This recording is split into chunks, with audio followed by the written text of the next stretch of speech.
Again, thank you for having me. I think I might have been one of the scab replacements of somebody who really had something to say. I'm just joking. I won't spend much time on Alabama because I know it's a sore subject for any football fan to see such a whooping. But I had a couple of observations. One was, I think maybe the only team that can beat Alabama is their second string. The second one is, I mean, Nick Saban is beyond special.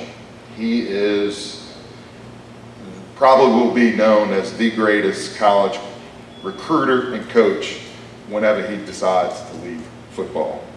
Also, I like what Coach Orgeron said about having to recruit bigger, stronger, faster offensive linemen. And you can ask Steve and Coach, that's more of a motivational comment and emotional comment. So I think the players were a little upset about it. Now let's see what they do against an Arkansas team that's a pretty good team despite the 2-7 record. I think they're averaging about 6 sacks a game. So their defense will give us 60 minutes of football just like Arkansas has done year after year and been the spoiler more times than we'd like to remember.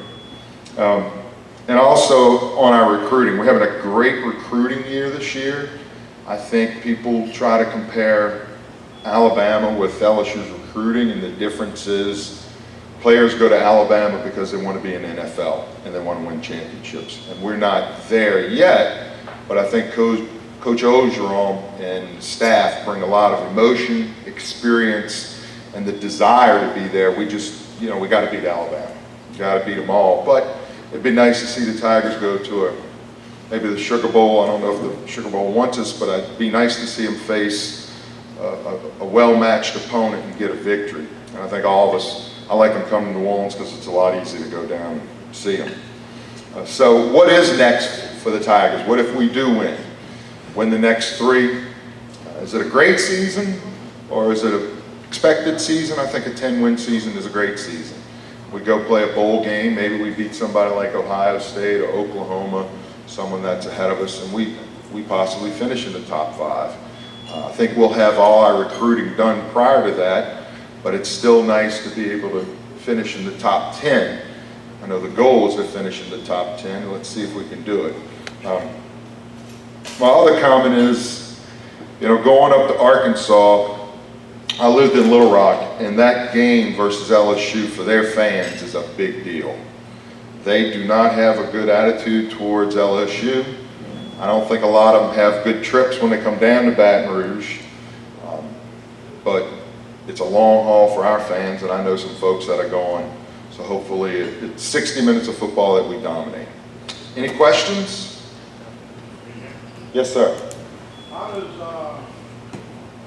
Coach Orgeron lock down the state? I don't think you can lock down the state. You have 25 scholarships. You have to recruit by need. We know next year with running backs a position that we have a need for. We always have a need for defensive players and offensive players. And you're going against teams like Alabama. Now Georgia. I mean, we had Emory out at Destrehan, decide to decommit, but they're coming in and getting players. They're old school football. And I think he does the best he can, but when you're going against the likes of Alabama and you have elite athletes that really are looking ahead and saying, wow, if I go play at Alabama, not only can I win an SEC championship or maybe a national championship, but if I start, I have a great opportunity to get into the NFL. And I remember watching the game Saturday, you kept hearing the commentators talking about the number of legit NFL players they had, and that's out of 22 starters. I wanted to say he said something like 11. Half of them were legit, will be playing in the NFL. We had 92. It was unbelievable. This guy, we made him All-American. He was just making plays, plays that we normally wouldn't see. But they do that every year. An observation for me is that Nick Saban is to go into the meat package company. Tell everybody else. And that cut, one that cut, on that. Well, he earned that opportunity. I understand that. And then they let him out, take that knee away, and then everybody else let him take that away. I agree, and I think he also does a good job of getting guys that maybe he doesn't want his SEC foes to get.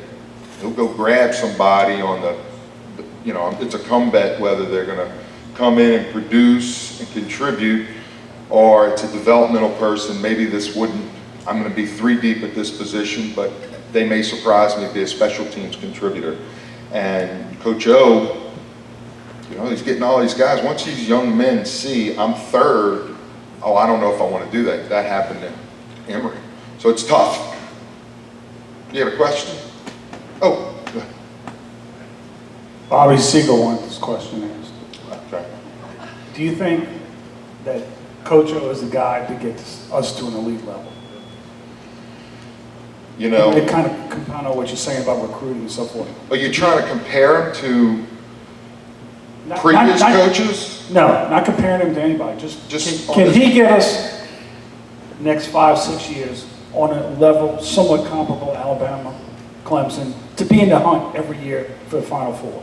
Well, Do you think he's the guy, or do you think we need to go somewhere else? I think you have to have the staff. And yes, I think he has enough charisma and talent around him that we can be in that upper echelon, but I think it's all about beating Alabama. I mean, if you saw the game, was Alabama not the best team you've seen this year in college football? Absolutely. No doubt about it. I don't see anybody beat them. So, yes, but you've got to perform at peak. You have to have the best game of the year when you play Alabama, and you have to continue to get better. And I think LSU will get better the next 3-4 games, and we have a good recruiting class. So yes, we're competitive, getting us to that elite stature. I want to think so because I'm a homer. Yes, sir. Not much many words. I'm a former football player. I played St. Aug, right? Purple Knight. I played at Southern University. We finished 03. LSU was the national champion. We were also Played in the Canadian League too? in Montreal as well. My name's Ezra Landry. But I hear you talking about Alabama. I love Coach Saban. He's awesome. But it's a coach that's there by the name of Burton Burns, who's from New Orleans. He's always been the heart and soul of wherever he's been. He was at Tulane. He went under. Isn't he the New Orleans recruiter? I believe so. He's the running back coach. Yeah. And he's phenomenal. Have you ever thought about bringing the group maybe back home? I wouldn't be able to comment on that. Everybody, I think when the fire gets hot, that's when people start talking about it. But I tell you what Saban does do, he does bring in coaches that he sees potential in, and they might be there a year or two, and then they move on. One of my buddies who coached there, he said that Saban is very demanding. As soon as the season ends, you leave on a Sunday, you're expected to start recruiting, and you don't stop. You don't get a day off. They come in for a half a day on a Sunday morning, and then those guys, kiss the wives, pet the dogs, love the children, get their clothes, and they leave. And that was Carl Dunbar, who's had a long coaching career in the NFL and collegiate ranks. And Saban is a taskmaster, but it's nothing that he doesn't do on his own. So, I mean, that effort is always recognized and often rewarded, I say to my kids. But, who would they bring back? Nobody knows, if it was that case. I mean, I think if Coach O if the Tigers go have 10 wins, just like we did with Coach Miles, it's hard to get rid of somebody.